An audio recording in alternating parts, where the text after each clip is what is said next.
Assalamualaikum warahmatullahi wabarakatuh.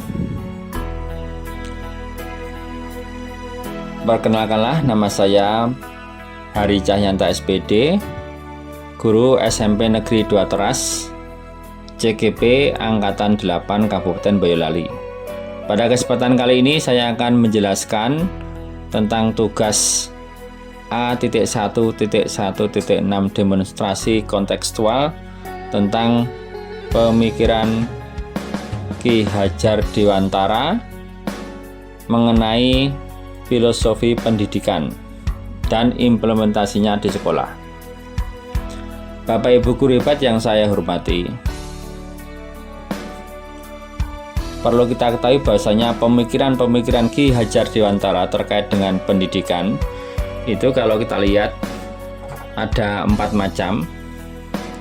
Yang pertama yaitu pendidikan dan pengajaran. Yang kedua, pendidikan yang menuntun. Dan yang ketiga, kodrat keadaan. Dan yang keempat yaitu budi pekerti. Bapak Ibu guru hebat yang saya hormati, selanjutnya kita lihat satu persatu. Yang pertama adalah pendidikan dan pengajaran. Ternyata pendidikan itu merupakan fondasi dari pengajaran. Pendidikan adalah menuntun segala kekuatan kodrat yang ada pada anak-anak. Agar apa? Agar mereka dapat mencapai keselamatan dan kebahagiaan yang setinggi-tingginya, baik itu sebagai manusia ataupun sebagai masyarakat. Nah, di sini pendidikan itu adalah merupakan taman, kalau kita ibaratkan.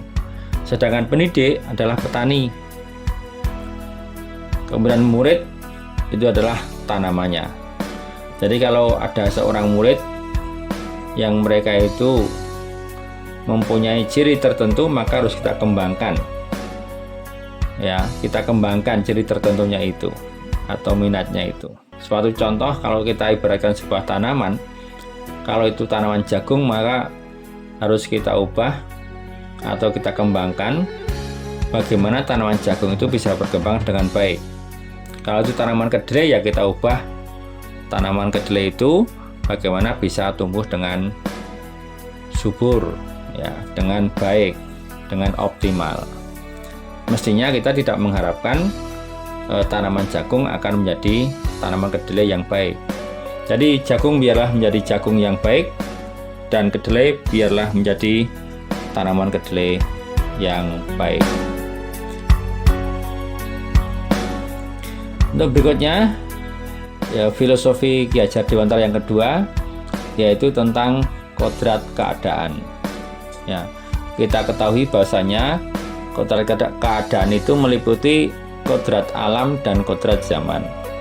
Anak yang tinggal di daerah pedesaan itu mestinya mempunyai karakter yang beda dengan di perkotaan dan sebaliknya.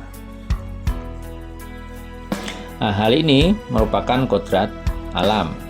Sedangkan kodrat zaman itu berkaitan dengan perkembangan teknologi sesuai dengan zamannya. Jadi kalau sekarang sudah menggunakan gadget, ya kita ikuti zaman sekarang pembelajaran menggunakan gadget. Sekarang teknologi sudah maju, maka kita ikuti. Sehingga pendidikan ini seiring zamannya berlanjut, maka harus kita sesuaikan dengan zamannya. Kemudian yang ketiga yaitu pendidikan dengan menuntun. Ya.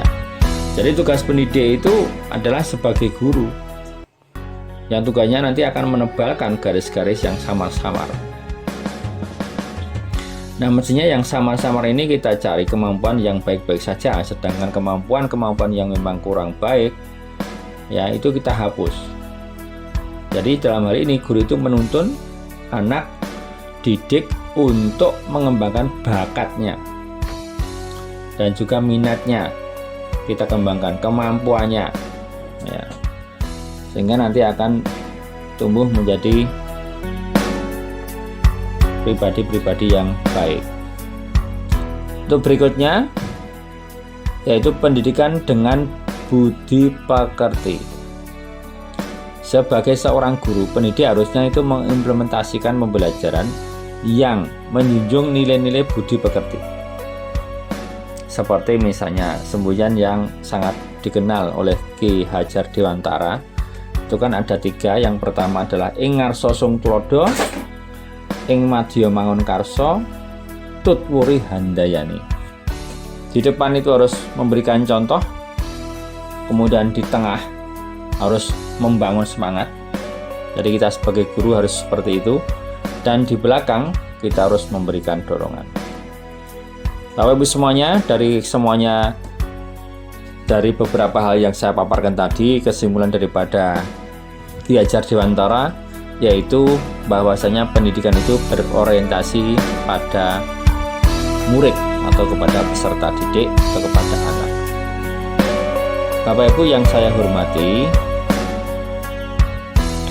kemudian bagaimana implementasi di sekolah terkait dengan pemikiran Ki Hajar Dewantara? Yang pertama adalah pada pembiasaan-pembiasaan seperti ada literasi, kemudian ada doa pagi, ya, termasuk kegiatan-kegiatan yang lain. Jumat pagi itu kan ada beberapa kegiatan kalau di sekolah saya. Jadi ada jalan sehat, ada pengajian, kemudian ada juga nanti baca Al-Quran. Nah, kita bagi menjadi minggu 1, minggu 2, dan minggu 3. Sehingga beda-beda itu juga merupakan salah satu kegiatan yang dapat, ya, membuat anak didik kita itu menjadi anak yang pribadinya baik, bertakwa kepada Tuhan Yang Maha Esa. Dan berikutnya ada lagi, sebelum masuk kelas, anak-anak juga kita budayakan dengan budaya 3S, yaitu senyum, salam, dan sapa. Nah, ini fungsinya apa? Ya, satu, paling tidak bisa untuk memupuk rasa kasih sayang, kemudian memupuk motivasi siswa, ya. Kemudian juga bisa untuk memupuk ketakwaan kita kepada Tuhan Yang Maha Esa, agar anak-anak nantinya akan menjadi pribadi yang lebih baik. Dan berikutnya lagi, implementasi dalam inti kegiatan pembelajaran. Pembelajaran yang kami lakukan di beberapa kelas yang saya ajar sudah dengan diferensiasi. Artinya apa? Kebutuhan murid kita penuhi, ya. Murid membutuhkan pembelajaran dengan model tertentu, kita sesuaikan dengan apa yang diminta oleh murid. Nah, ini untuk berikutnya lagi adalah contoh, ya, implementasi dalam inti kegiatan, ya, dalam inti kegiatan.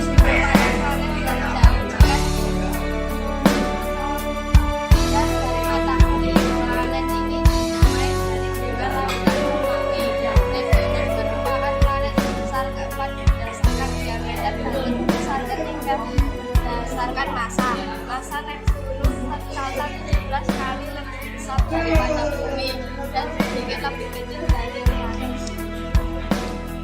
Baik, demikianlah tadi paparan yang dapat kami sampaikan. Semoga bermanfaat bagi kita semuanya. Terima kasih. Salam guru hebat, tergerak, bergerak, dan semangat untuk menggerakkan. Sekian, assalamualaikum warahmatullahi wabarakatuh.